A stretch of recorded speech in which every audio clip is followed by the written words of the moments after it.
ask you this about some domestic issues in New York State. This state's always the sort of the social beginnings of so much of this country. People come here, a lot of immigrants. The New York Times recently began posting the celebrations of gay unions. Not just straight people getting married, but gay people who want to announce their unions. Do you think New York State should recognize gay marriage? No.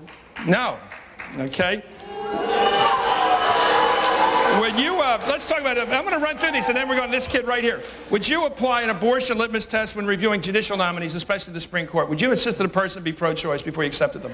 I would insist that a person follow the judicial precedent, and I believe that Roe v. Wade was an appropriately decided decision, and that would play a role in my choices. And if somebody stood up there like Bork or someone else or Scalia and said, I think that should be reviewed, you would say? I would say, you know, it depends upon the person's record, but if they had a record of what I consider kind of a radical, non-mainstream judicial philosophy, I don't think that that's appropriate. I think we need to have judges who follow precedent. Would you filibuster a nominee who was pro-life? No, it would depend upon who the nominee was. And there, you know, remember Mario Cuomo, who was at one time considered for the Supreme Court and is a staunch Catholic, and also because of his understanding of our Constitution and our laws and individual conscience and freedom is also pro-choice. You know, he is somebody who said, who's pro-life but wouldn't act on it, is somebody who said, look, you know, we've got to leave to the courts what should be the courts. But if they're judicially and constitutionally pro-life and believe that Roe v. Wade was a bad call, a bad decision, you wouldn't accept them? I would find it difficult to vote for someone who I thought wanted the government to interfere with the most personal of all decisions. This is something that should be left to your conscience, your religious beliefs, your personal decision making.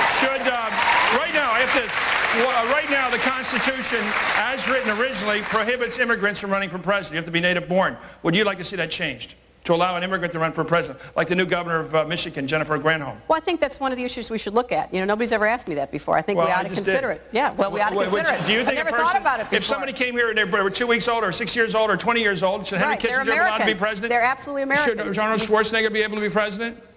Well, now, we'll have to think about that.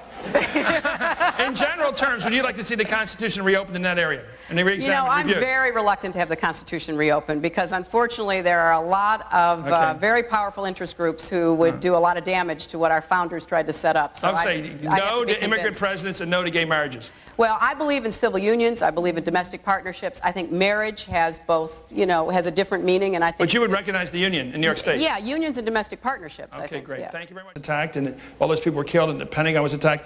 Any president would have reacted. Right. They reacted in a very forthright way for 3 months. They went after Afghanistan. They began to use our international cooperation with the Germans and others to try to track down al-Qaeda.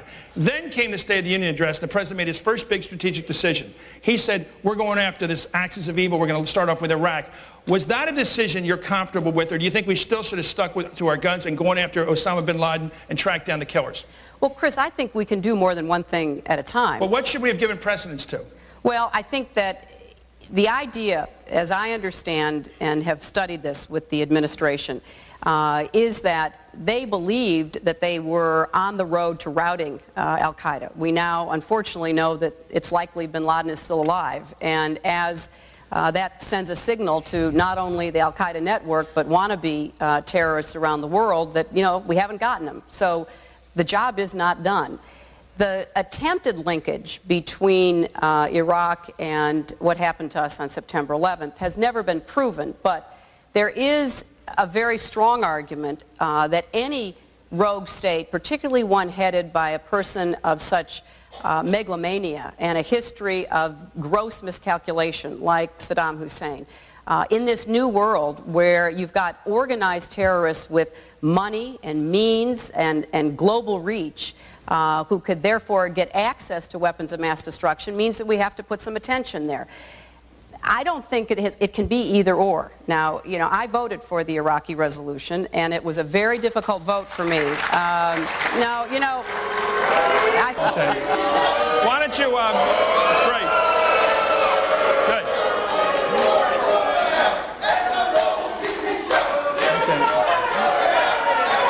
Okay, we're going to do with this. Okay, you know, I get the message. We got the message. You know, it's something we try to do here is get in line and ask some questions.